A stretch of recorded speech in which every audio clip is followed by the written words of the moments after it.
രാവിലെയോ വൈകിട്ടോ ഉണ്ടാക്കാൻ പറ്റിയിട്ടില്ല. നല്ല ടേസ്റ്റ് ആയിട്ടുള്ളൊരു ബ്രേക്ക്ഫാസ്റ്റോ അതുപോലെ തന്നെ സ്നാക്സ് ആയിട്ട് നമുക്കിത് കഴിക്കാം. തേങ്ങാപ്പാലിൻ്റെ കൂടെ അടിപൊളിയാണ് കേട്ടോ, അത്രയ്ക്ക് സോഫ്റ്റാണ്. മിക്സി ജാറിലേക്ക് 2 മുട്ട പൊട്ടിച്ചൊഴിക്കുന്നുണ്ട്.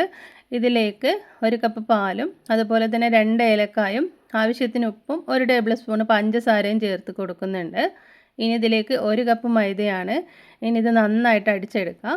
അടിച്ചെടുത്തിട്ട് ഇതൊരു പാത്രത്തിലേക്ക് മാറ്റാം. അടിച്ചെടുക്കുന്ന സമയത്ത് കട്ടിയാണ് തോന്നുകയാണെങ്കിൽ ഒരു 1/4 ഗ്ലാസ് വെള്ളം കൂടി ഒഴിച്ചാൽ മതി. എന്നിട്ട് ആ മിക്സി ജാറിലേക്ക് ഞാനൊരു 1/2 കപ്പും കൂടി വെള്ളം ഒഴിച്ചിട്ട് ഈ ഒരു പാകത്തിന് ലൂസാക്കി എടുത്തിട്ടുണ്ട്. ഇനി നമ്മൾ എൻ്റെ പാന് ഇത്തിരി പഴയതായതുകൊണ്ട് ദോശ ഒട്ടിപ്പിടിക്കുമെന്ന് വിചാരിച്ചിട്ട് ഞാൻ ഇത്തിരി എണ്ണ തൂവി കൊടുക്കുന്നുണ്ട്. എന്നിട്ട് ഇതുപോലെ നമ്മൾ പാലാടൊക്കെ ചുറ്റിച്ച് ഉണ്ടാക്കിയെടുക്കില്ല, ആ ഒരു പാകത്തിന് നമ്മൾ ലൂസാക്കിയെടുത്ത് ഇതുപോലെ നമ്മൾ ഉണ്ടാക്കിയെടുക്കുകയാണ്. ജസ്റ്റ് ഒന്ന് ഇതിൻ്റെ മുകൾ വശം ഒന്ന് ചൂടായി വരുന്ന സമയത്ത് ഇത്തിരി പഞ്ചസാര തൂവി കൊടുക്കുക.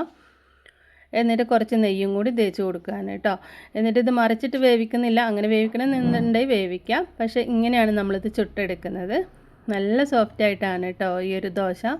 ഒന്നും കൂടി ഞാൻ ഉണ്ടാക്കി കാണിക്കുന്നുണ്ട്. ഇതുപോലെ നെയ്യ് പഞ്ചസാര ഇട്ട് കൊടുക്കുക, കുറച്ച് നെയ്യും കൂടി ഇട്ട്. അപ്പോൾ ആ നെയ്യിൻ്റെ ഒരു ടേസ്റ്റും ചെറിയൊരു മധുരം പാലിൻ്റെ, അപ്പോൾ പാലിൽ തേങ്ങാപ്പാൽ ചേർത്താലും മതി. അപ്പോൾ എല്ലാം ഇവിടെ ചുട്ടെടുത്തിട്ടുണ്ട് കേട്ടോ. തേങ്ങാപ്പാലിൻ്റെ കൂടെ കൂട്ടി കഴിക്കാൻ അടിപൊളിയാണ്.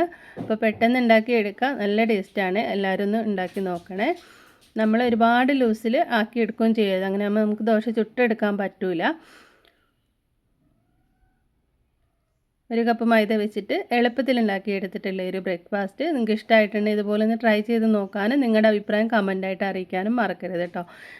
എന്തായാലും ഒന്ന് ഉണ്ടാക്കി നോക്കണേ. വീഡിയോക്ക് ഒരു ലൈക്ക് അടിക്കാനും മറന്നു പോകരുത് കേട്ടോ. വീണ്ടും നമുക്ക് നാളെ മറ്റൊരു വീഡിയോയുമായിട്ട് കാണാം.